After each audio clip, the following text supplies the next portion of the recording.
नमस्कार। इस दिल से के एपिसोड में हम चर्चा करेंगे संविधान में जो राज्यपाल का पद होता है उसका जो रवैया है। क्या पिछले कुछ सालों में गवर्नर हमारे, राज्यपाल हमारे इस देश में संविधान के मुताबिक काम कर रहे हैं? ये चर्चा हम क्यों कर रहे हैं? इसलिए कर रहे हैं कि जो भी कार्य होता है सरकार का, प्रदेशों की सरकार का, और जो भी ऑर्डर पास होता है वो गवर्नर के नाम पे पास होता है। मतलब कि कोई भी निर्णय अगर सरकार ले तो इसका नोटिफिकेशन होता है और गवर्नर के नाम पे होता है। क्यों नाम पे होता है? क्योंकि उस सरकार के फैसले पे गवर्नर हस्ताक्षर करता है और तभी वो नोटिफिकेशन होता है और फिर वो लागू होता है। अब हम देख रहे हैं पिछले कई सालों से कि हमारे जो राज्यपाल हैं प्रदेशों में, जब लेजिस्लेचर, असेंबली, प्रदेश की असेंबली कोई बिल पारित करती है, कानून बनाती है, तो वो कानून, वो बिल जो है वो राज्यपाल के पास जाता है और फिर राज्यपाल उस पर हस्ताक्षर करता है। लेकिन 2014 के बाद वो सरकारें जो विपक्ष में राज कर रही हैं, वहाँ जो राज्यपाल हैं वो जो बिल पारित भी होता है उस पर हस्ताक्षर नहीं करते। 2, 3, 4, 5 साल भी बीत जाते हैं तो जो कार्य है असेंबली का, जो कानून बनाया गया है, वो लागू नहीं हो सकता। तो एक संवैधानिक मुद्दा खड़ा हो गया और एक केस तमिलनाडु का, जहाँ के राज्यपाल तमिलनाडु में उन्होंने 3, 4, 5 साल हस्ताक्षर नहीं किए, वो मुद्दा पहले हाई कोर्ट में गया, फिर सुप्रीम कोर्ट में आ गया। और फिर सुप्रीम कोर्ट में 2 जजों की बैठक में, जस्टिस पारदीवाला वहाँ प्रिजाइड कर रहे थे, उन्होंने फैसला किया तो ये जो राज्यपाल है, इनके निर्णय बिल्कुल असंवैधानिक है। कोई राज्यपाल 2, 3, 4, 5 साल किसी के बिल पे हस्ताक्षर न करे तो ये तो बिल्कुल असंवैधानिक है। तो उन्होंने कहा अगर ऐसा होता रहेगा तो जो निर्णय असेंबलीज लेती हैं जनता के लिए, चाहे वो किसी शिक्षा के संबंध में हो, चाहे किसी और विषय के संबंध में हो, तो वो तो कभी पारित होगा ही नहीं अगर राज्यपाल बिल पे बैठे रहेंगे। तो सुप्रीम कोर्ट ने कहा कि ये गलत है, असंवैधानिक है, और हम मानते हैं कि जो भी ऐसा बिल राज्यपाल के पास आने वाले दिनों में, उसको 3 महीनों में पारित होना चाहिए। और अगर सरकार के और भी कुछ ऑब्जेक्शंस हैं तो सरकार बोल सकती है। राज्यपाल के ऑब्जेक्शंस हैं तो राज्यपाल बोल सकता है सरकार को, भैया हमें थोड़ा और टाइम चाहिए। लेकिन ये फैसला बड़ा एक अहम फैसला था। लेकिन हुआ क्या कि सरकार इससे खुश नहीं थी, केंद्र सरकार। तो उन्होंने राष्ट्रपति के द्वारा सुप्रीम कोर्ट में अंडर आर्टिकल 143, 143 संविधान का एक आर्टिकल है, उसके अंतर्गत उन्होंने सुप्रीम कोर्ट ऑफ इंडिया से एडवाइस मांगी। सुप्रीम कोर्ट ने 5 जजों का फैसला आया और जो पारदीवाला साहब ने कहा था उससे वो अलग फैसला था। उन्होंने कहा कि नहीं, कोई ऐसी पाबंदी नहीं लगाई जा सकती 3 महीने की, और अपने जो राज्यपाल हैं वो अपने फैसला लेंगे और उनको कोई ऐसी पाबंदी नहीं है। साथ साथ में उन्होंने कई और चीज़ें भी कही, उसके बारे में हम चर्चा करेंगे। तो हमारे साथ 3 ख़ास लोग हैं जो इस चर्चा में शामिल होंगे। सबसे पहले मदन लोकुर साहब, थैंक यू वेरी मच, आप आए हमारे यहाँ। मदन लोकुर साहब के बारे में हम कहें कि आज भी वो चेयरपर्सन हैं यूएन इंटरनल जस्टिस काउंसिल के। 2024 में उनकी नियुक्ति हुई, 2028 तक है। उससे पहले आप फिजी के चीफ जस्टिस रहे, उससे पहले आप सुप्रीम कोर्ट के जज रहे 2012 से 2018 तक, और आपकी ई गवर्नेंस में बहुत दिलचस्पी रही और सोशल कॉजेज़ में आपकी बड़ी दिलचस्पी रही और बड़े अहम फैसले आपने लिबर्टी के बारे में दिए। तो बहुत बहुत धन्यवाद आपका। धूलिया साहब, आप इलाहाबाद को बिलोंग करते हैं और आपने LLB वहाँ से की। आपके पिताजी जज रहे, आपके ग्रैंडफादर एक क्विट इंडिया में शामिल हुए। उन्होंने एक न्यूज़पेपर स्टार्ट किया, करम भूमि, कोतवार में, और आप 1986 में आपने अपनी प्रैक्टिस शुरू की, 14 साल प्रैक्टिस किया, 2008 में जज बने और उसके बाद आप भी गुवाहाटी में चीफ जस्टिस रहे और आप उसके बाद फिर सुप्रीम कोर्ट में आए 2022 में और 2025 तक वहाँ और आपके अपने हम दोनों के आगे हमने बहस भी की है और आप हमेशा जो हिंदुस्तान की डाइवर्सिटी है, जो गंगा जमनी तहजीब है, उसके पक्ष में रहे। आपने बड़े अहम फैसले किए। बहुत बहुत धन्यवाद आपका आने का। मुकुल जी के साथ तो मैं एक सुप्रीम कोर्ट में प्रैक्टिस करता हूँ और इनके पीछे तो लोग भागते हैं। हिंदुस्तान में से अगर 2-4 वकीलों का नाम लिया जाए तो इनका हमेशा नाम लिया जाता है और ये अटॉर्नी जनरल रह चुके हैं हिंदुस्तान के 2014 में, फिर 2022 में भी इनको ऑफ़र हुई, इन्होंने इनकार कर दिया। तो अगर इस देश में 2-4 वकील हैं तो मुकुल जी आप वहाँ पे उच्च स्तर पे हैं। तो बहुत बहुत धन्यवाद। लोकुर साहब, आपसे पूछना चाहता हूँ कि ये क्या ज़रूरत थी सुप्रीम कोर्ट को ये सब कहने की कि भाई टाइम लागू नहीं है, जितनी मर्जी देर हो राज्यपाल न बिल पारित करे। एक्चुअली कपिल, ये जो मुद्दा चल रहा है काफ़ी सालों से चल रहा है एक्चुअली। इस पे जस्टिस सरकारिया कमीशन ने चर्चा की थी, जस्टिस पुंछी कमीशन ने भी चर्चा की थी और जहाँ तक मुझे याद है जस्टिस वेंकट चलैया की कमेटी ने भी इस पे चर्चा की थी। पर ये जो चर्चा हुई थी वो 2 चीज़ों की थी। एक तो ये है कि ये जो आर्टिकल 200 है हमारे संविधान का, उसमें क्या गवर्नर जो बिल पास करती है विधानसभा में, उसके ऊपर गवर्नर कहे कि हम कुछ नहीं करना चाहते, हम बैठे रहेंगे 1 साल 2 साल 3 साल। दूसरा ये है कि वो राष्ट्रपति जी को बिल को रेफ़र करेंगे, कर सकते हैं। और सरकारिया कमीशन ने कहा है कि 1977 और 1985 के बीच 1130 ऐसे बिल थे जो राष्ट्रपति जी को रेफ़र हुए थे और उसमें टाइम लगा। पर जो बिल्स गवर्नर के पास गए हैं उसके बारे में जस्टिस सरकारिया ने कहा और उन्होंने रेफ़र किया था मिनिस्ट्री ऑफ होम अफेयर्स के नोटिफिकेशंस को। सर्कुलर है उनका, हाँ, सर्कुलर या नोटिफिकेशन जो भी कुछ 1952 का और 1978 का, कि 3 महीने के अंदर आप इसका फैसला कीजिए, या तो आप राष्ट्रपति जी को भेजना चाहें भेज दीजिए, या दोबारा विधानसभा को भेजना चाहें भेज दीजिए, या आप इस पे अपना एसेंट दस्तखत करना चाहें कर दीजिए, पर 3 महीने के अंदर कीजिए। जहाँ तक मुझे याद है ये जो जस्टिस पर्दीवाला की जजमेंट जो है उसमें 2016 का जो नोटिफिकेशन या सर्कुलर है मिनिस्ट्री ऑफ होम अफेयर्स का, उसका भी जिक्र हुआ है। जी हाँ, हुआ है। उसमें भी कहा है कि 3 महीने। करेक्ट।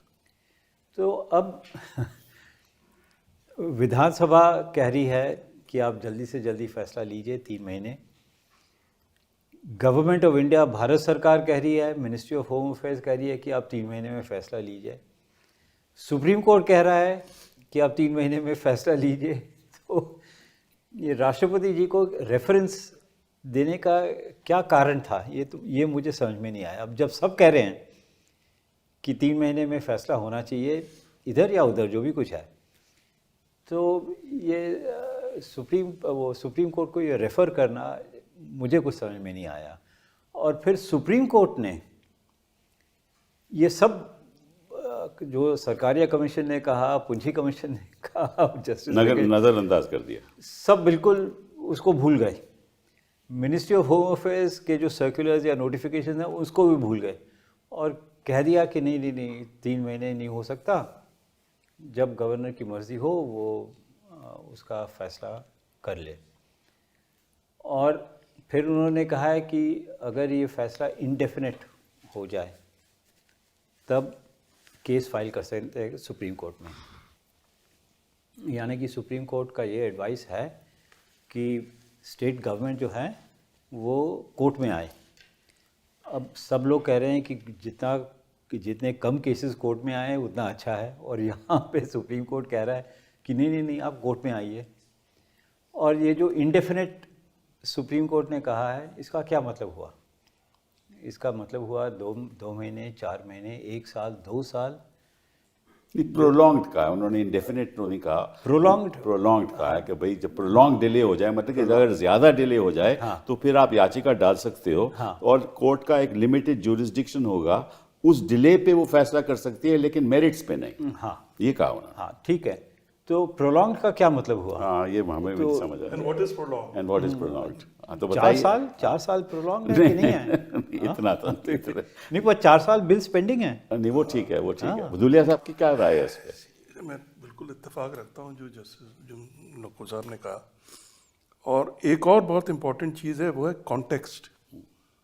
वास्तविकता क्या थी कि अप्रैल 2025 में ये 2 जजेस ने डिसीजन लिया, क्योंकि एक रियलिटी थी उनके सामने। 10 बिल ऐसे थे जो 1 साल 2 साल तक उस वक्त तक पास नहीं हुए थे। तो उस कॉन्टेक्स्ट में ये कहा गया था।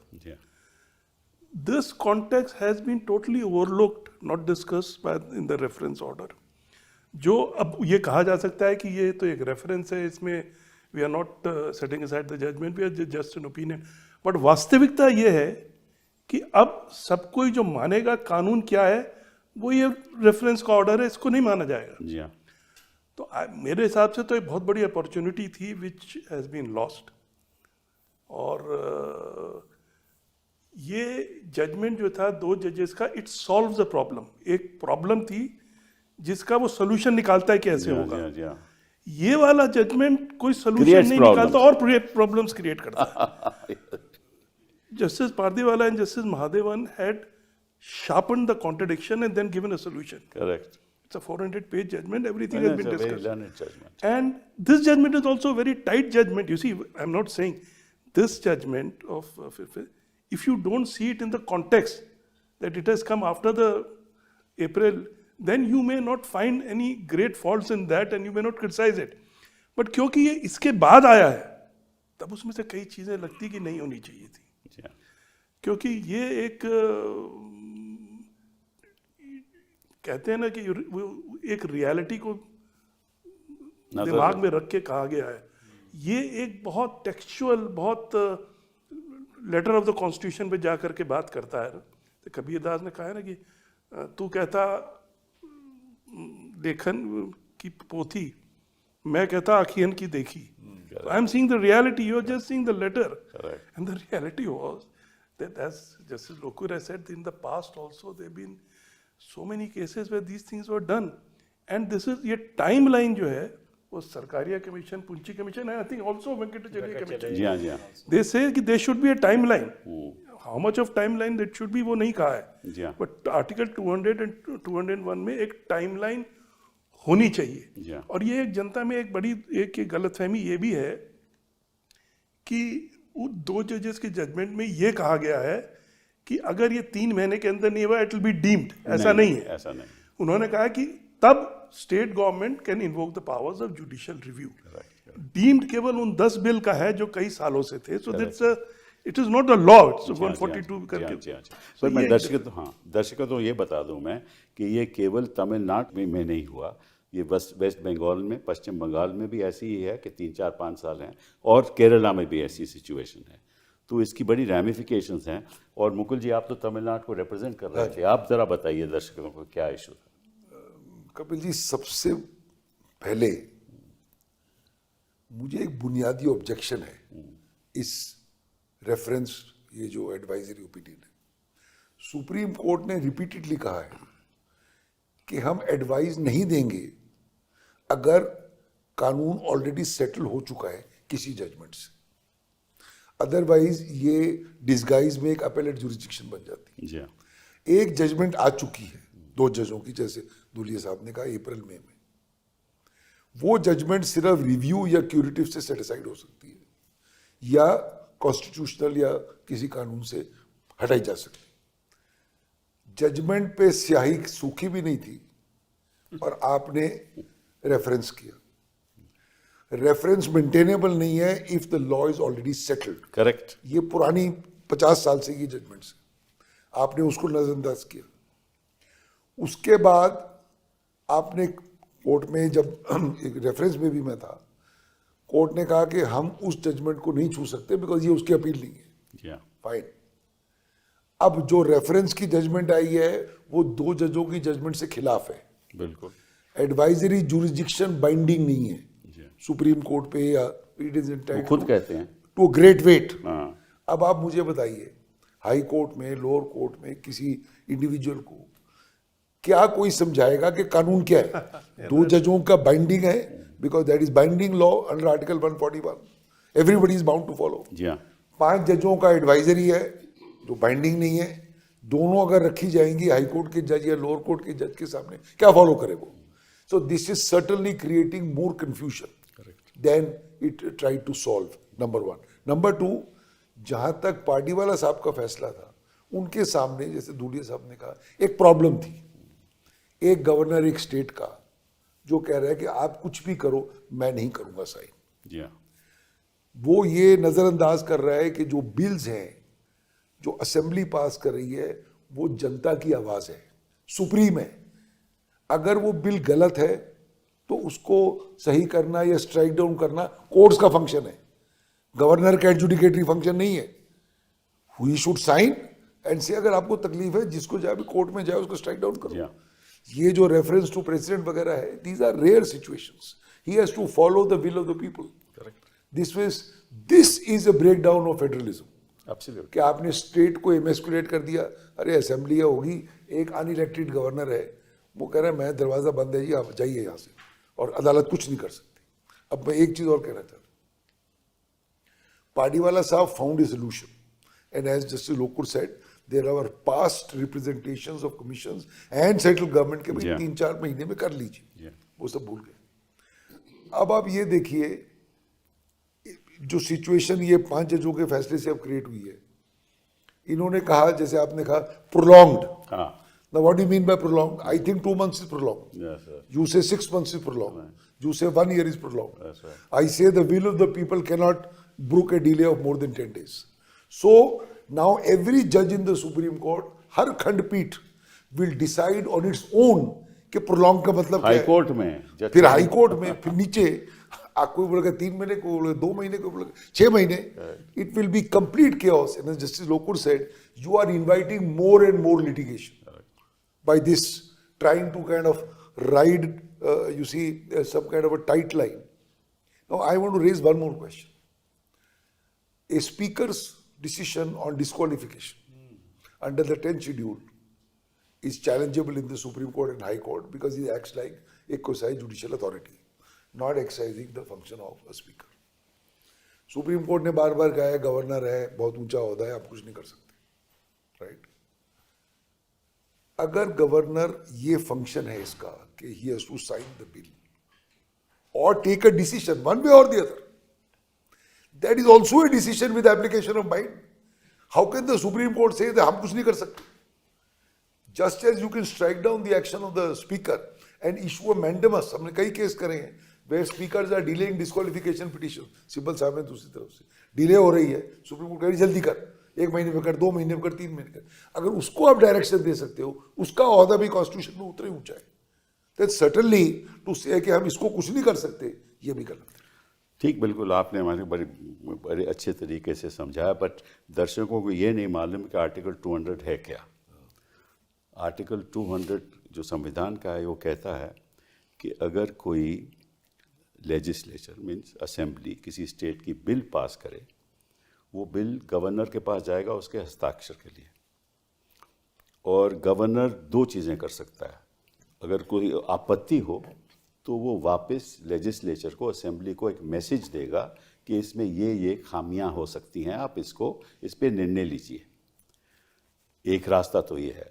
दूसरा, अगर गवर्नर समझता है कि जो असेंबली है इसने अपने हकों के विरुद्ध जो एक केंद्र का कानून है उसका उल्लंघन किया है, तो फिर जो गवर्नर है वो राष्ट्रपति के पास भेज सकता है उसकी राय के लिए, और राष्ट्रपति उसकी राय लेकर वापस मैसेज भेज सकता है असेंबली को कि आप अब फैसला कीजिए, ये मेरी राय है। ये दो आर्टिकल 200 का और 201 का ढांचा है।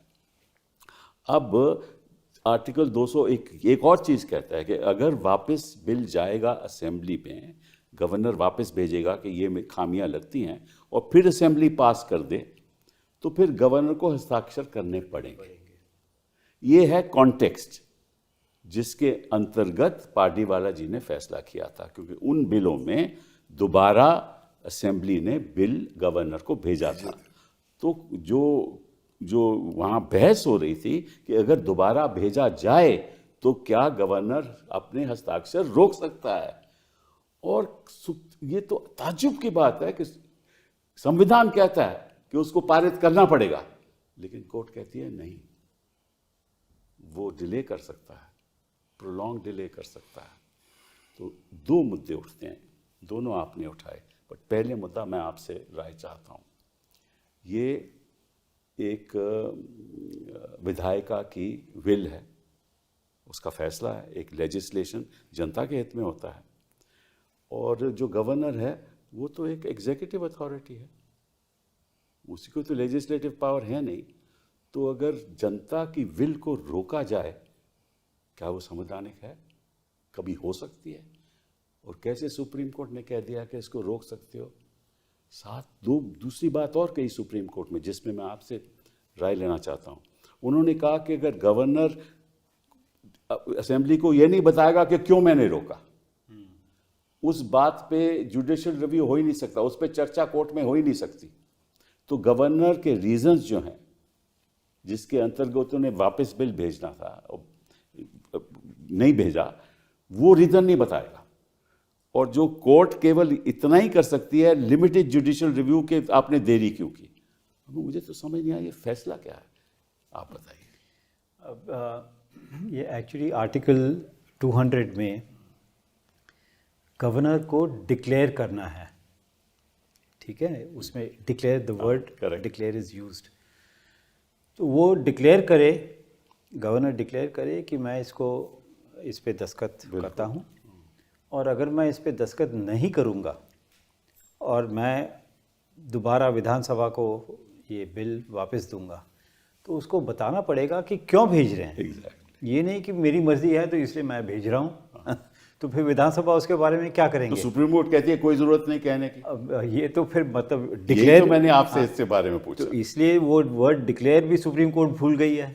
नहीं, उन्होंने कहा डिक्लेयर का मतलब केवल दस्तखत करना, और नहीं, और कुछ नहीं, ऐसे कैसे हो सकता कहा है? उन्होंने, मतलब ऐसे कैसे हो सकता है कि लेकिन मतलब कि जो मतलब कि जनता की जो आवाज है, हाँ, उसको एग्जीक्यूटिव नहीं सुनेगा, राज्यपाल नहीं सुनेगा उस आवाज को, उस पर रोक लगा देगा। धुलिया साहब, व्हाट डू यू से? नहीं, एक तो चीज यू राइट, आपने कहा ना गवर्नर के पास 2 ऑप्शन है। गवर्नर के पास एक्चुअली 3 ऑप्शन है। अच्छा, तीसरा है कि एसेंट दे दे तो मामला हाँ, खत्म हो जाएगा। वो तो फिर तो मुद्दा ही नहीं उठेगा अगर दे दे। नहीं, गवर्नर की तरफ से ये भी आया था कि एक्चुअली 4 ऑप्शन है। हाँ, वो उन्होंने सुप्रीम कोर्ट ने कहा कि नहीं, 3 ही माना। ऑप्शन है।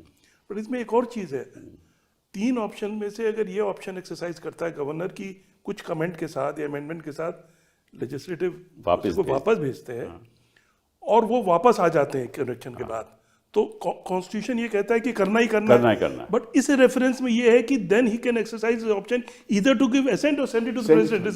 करेक्ट। ये बड़ा अटपटा सा, ये भी अटपटा है, ये तो है ही नहीं उसमें बिल्कुल नहीं है। तो कई जगह where the silences are not there, you are giving a voice to them. Correct. And when the two जज gives voice to those silences about them. Correct. ये तो कोर्ट का एक रोड ब्लॉक है, हाँ, कि जनता की विल को हम आगे नहीं बढ़ने देंगे, क्योंकि गवर्नर को ऑप्शन है कि दोबारा भी अगर आए तो उसको ऑप्शन कंसेंट की नहीं है। व्हाट डू यू से मुकुल? जो ये दूल्हे साहब कह रहे हैं, एक बार अगर बिल वापस भेजा, जी हाँ, और असेंबली ने उसको वापस भेजा, वो कहानी खत्म है, उसको दस्तखत करना है। उसके बाद उसको अख्तियार नहीं है राष्ट्रपति पे भेजने का, बिल्कुल अख्तियार है पहले भेजने का। हाँ। तो मैं एक और बुनियादी सवाल रेज करना चाहता हूँ।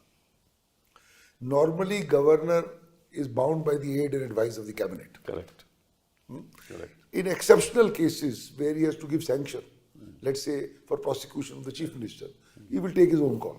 Correct. वो छोड़िए. Now पूरी कैबिनेट ने, पूरी असेंबली ने, पूरी जनता ने एक बिल भेजा एक आदमी को, जो कानून जाने ही शायद ना भी जाने.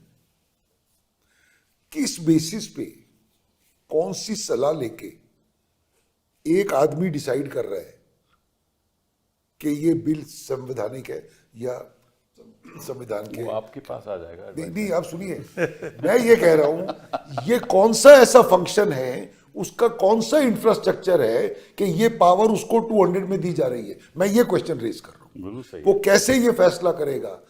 Examination of A bill is a serious issue. Yes, yes. How will he decide it's right or wrong? Therefore, according to me, this position should be abolished. 200 should be abolished. When the legislature passes a law, it should become a law. If it is wrong, parties will go to a court.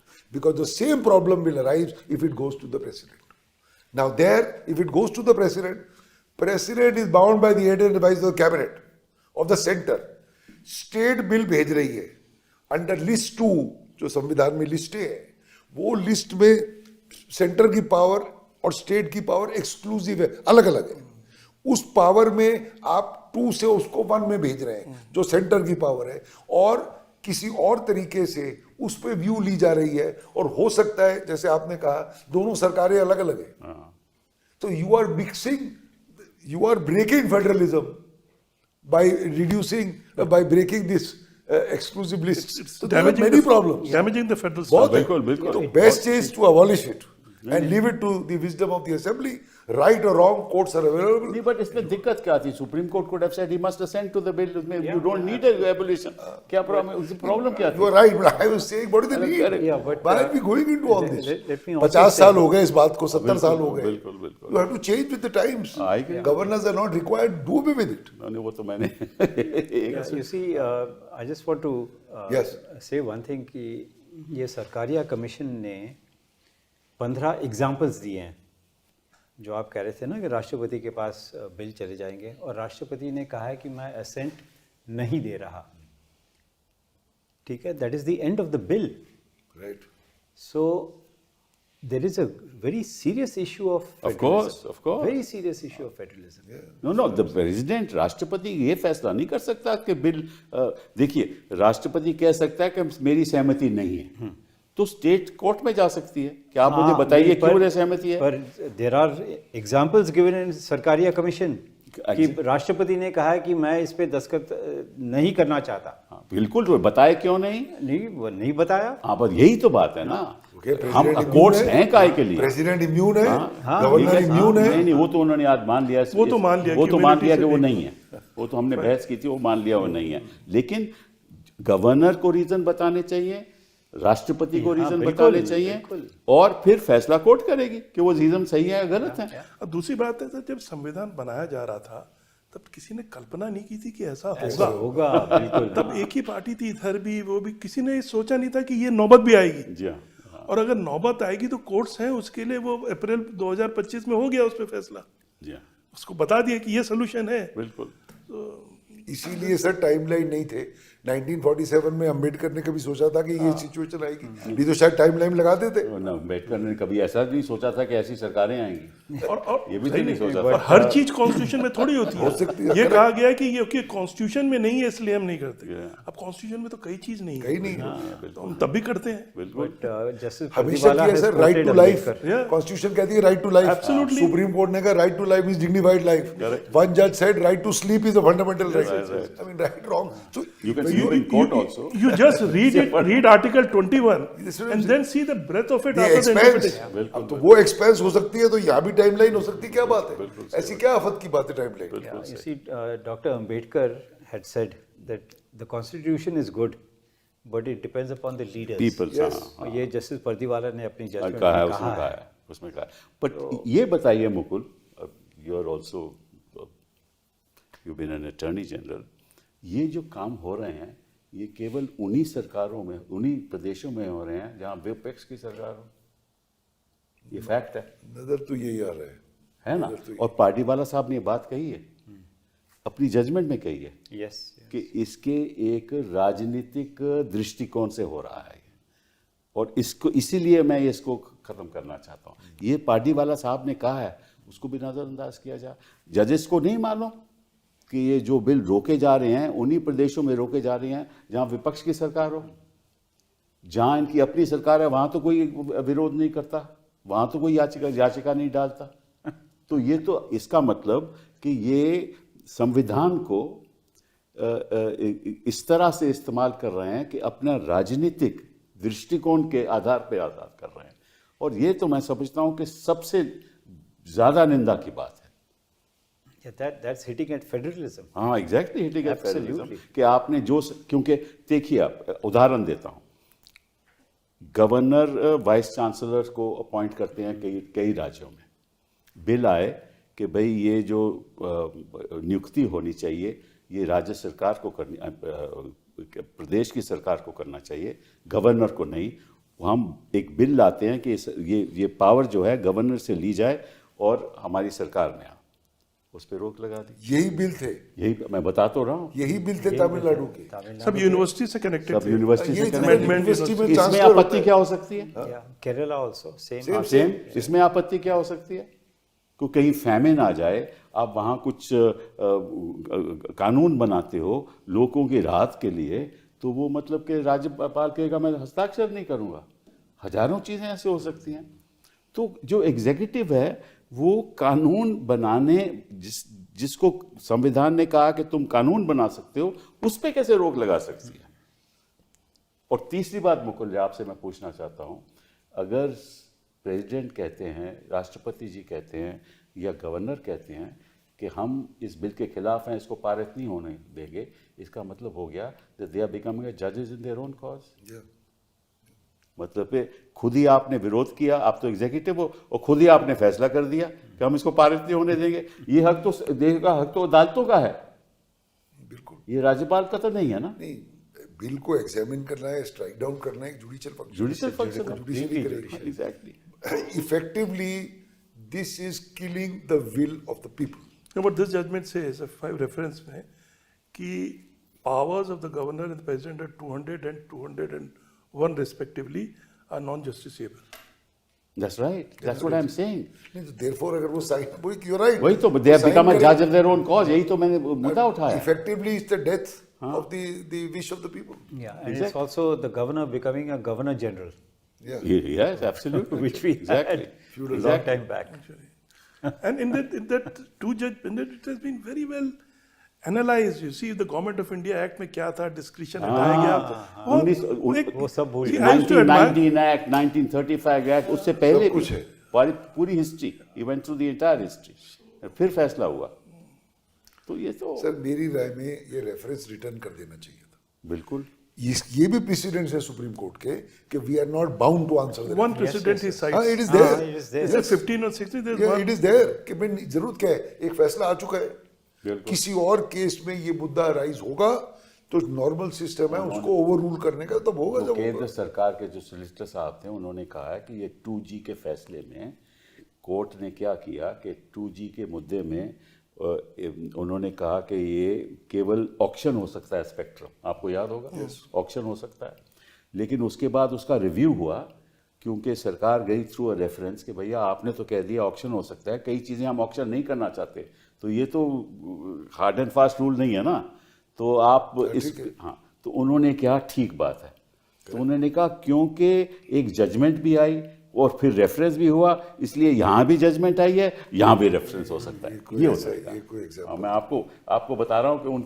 उनका सी for example LPG है, हाँ। अगर आप LPG को auction करोगे तो किसी गरीब को मिलेगी Exactly, नहीं, सारे अमीर ले जाएंगे, इसलिए कई चीजें ऑक्शन में नहीं जा सकती। बिल्कुल It but is this fair is the rational that they That adopt. can't be a rationale. But that's- Otherwise, the law is once you have decided, you can't do a reference. That's correct. Because you are creating two centers of power, Correct. two situations, one advisory, one binding.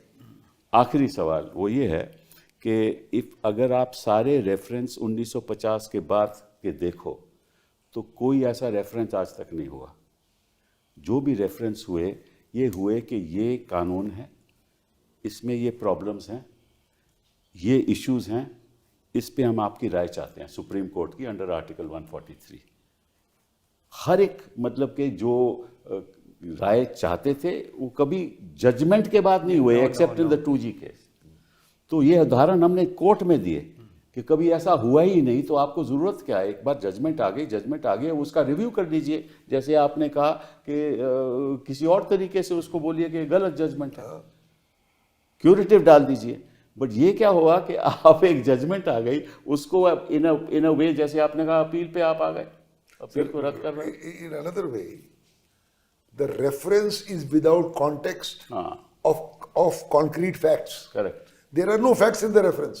Facts तो हो चुके हैं party वाला साहब की judgement के बाद, उसके बाद तो कोई फैक्ट ही नहीं है। और जब हम फैक्ट कोई में जाना फैक्ट चाहते आए, थे, कोई झगड़ा है, मुकुल, जब हम फैक्ट में जाना चाहते थे तो उन्होंने कहा हम नहीं जाएंगे, हम नहीं जाएंगे। ये भी एक मुद्दा रेज ये भी एक बंद मुद्दा हुआ। ये हुआ ड्यूरिंग द कोर्स ऑफ हाँ, yes of course. हमने बताया कि हम ये फैक्ट्स हैं।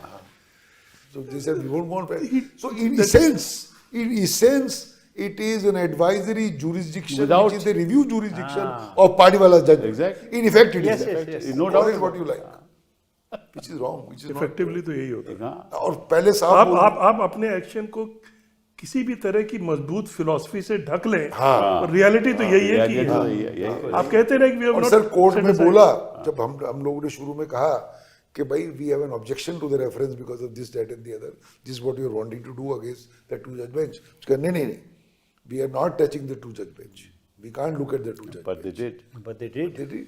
राइट। अब इसका मतलब क्या? वो वाला जजमेंट 2 जज का कह रहा है ये रोड है, ऐसे सीधे जाके राइट टर्न होती है, अब ये कहता है वो सीधे जाके लेफ्ट टर्न। बिल्कुल। तो अब वो कह रहे हैं कि हमने तो हमारी ओपिनियन है ये, हाँ, करेक्ट। बट अब सब तो ओपिनियन ही मानेंगे ना, कोई तो मानेगा। सही बात है, सही सो नेट रिजल्ट तो यही हुआ कि वो खत्म हो गया। सर आप बोले ओपिनियन है, विच हाई कोर्ट जज will say that the opinion of 5 जजेस Nobody. कौन बोलेगा? सवाल ही नहीं उठता। वो बोलेगा ये 2 जज है, ये 5 है, वहां ये कहानी चलेगी। Technically philosophically it's very well to say कि it's You're right. Opinion and all, but effect तो इफेक्ट तो है सर। अब ये देखिए, अब प्रोलॉन्ग डिले की बात पे आते हैं। आपने कहा 2 महीने, 3 महीने, 4 महीने, चलो मान लीजिए 2 महीने के बाद सरकार चली जाए कि साहब 2 महीने हो गए, बिल बड़ा ज़रूरी है, इसको पारित होना चाहिए। फिर क्या होगा? याचिका डाली जाएगी, सरकार आके कहेगी हमें 4 हफ्ते का टाइम दीजिए, होगा ना? ये हम 4 हफ्ते का टाइम दीजिए, फिर रिजॉइंडर होगा, फिर 2 महीने और निकल जाएंगे, फिर कोर्ट कहेगी कि ठीक है अभी हम इसको फिक्स करते हैं, अभी छुट्टियां आ रही हैं, इसको 2 महीने के बाद फिक्स करेंगे। तो ऐसे तो सालों साल निकल जाएंगे। उसके बाद सुप्रीम कोर्ट, उसके ये तो बाद हाई कोर्ट में सुप्रीम कोर्ट होगा। आ गया, हाई कोर्ट, फिर सुप्रीम कोर्ट आ गया, तो prolong means actually death of the bill. ये रियलिटी है। Yeah, और ये yeah, कोर्ट को मालूम है, ये कोर्ट को मालूम है, इसलिए कि कोर्ट को नहीं मालूम होते हुए उन्होंने ये हक सरकार को दे दिया। इसका मतलब क्या होगा कि कहाँ गई वो कोर्ट की बातें जो हम देखते आ रहे हैं पिछले 30-40 सालों में? कहाँ गई वो बातें? ऐसे मुद्दे उठने नहीं चाहिए और ऐसी बहस होनी नहीं चाहिए, ऐसी बहस भी नहीं होनी चाहिए, और ऐसे रेफरेंस भी नहीं होने ऐसे रेफरेंस भी नहीं Yeah, होने there चाहिए। I entirely agree with Mukul कि Supreme Court should have returned the reference. Of course it should have. Simpler It was argued. It was चाहिए। argued. बहस में क्यों घुस रहे हो आप? हाँ, was वो argued. अब I judgment gave है, examples हाँ, कि अगर ये judgment पिछले गलत हुआ। है, file a review। Yes, yes, yes. कोई जरूरत ही नहीं थी। File a review, curative, or हाँ, जो भी कुछ third, करना bring up कीजिए। another case and have a larger bench which could look at the correctness. That's the way we do that's always the do way. it. पर दुख की बात यह है कि कोर्ट के रवैये और फैसलों के ऊपर रोज के रोज कोई ना कोई सवाल उठ रहे हैं, और ये भी एक दुख की बात है, क्योंकि लोगों को पूरी तरह से विश्वास होना चाहिए सुप्रीम कोर्ट पे, और जो विश्वास बढ़ता रहेगा वो लोकतंत्र के लिए अच्छा है। कमती होगा तो लोकतंत्र के और लिए सर्टेनिटी होनी चाहिए। uncertainty होनी चाहिए। Certainty, yes. तो इसीलिए तो पारदीवाला का judgement brought about some element of ये एक तरह से आप ये अलग तरह का क्रिएशन है कि 2 जजेस के ऊपर एक तरह की अपीलेट अथॉरिटी बिल्कुल authority बन गई। I mean it is, I don't want to say further, No, Chika, you don't have to say. You don't have to say. It's not necessary to say. But thank you very much for being with me today. So, Yeah, thank Thank you. you so much. धन्यवाद. Thank you. Thank you, sir. Thank you.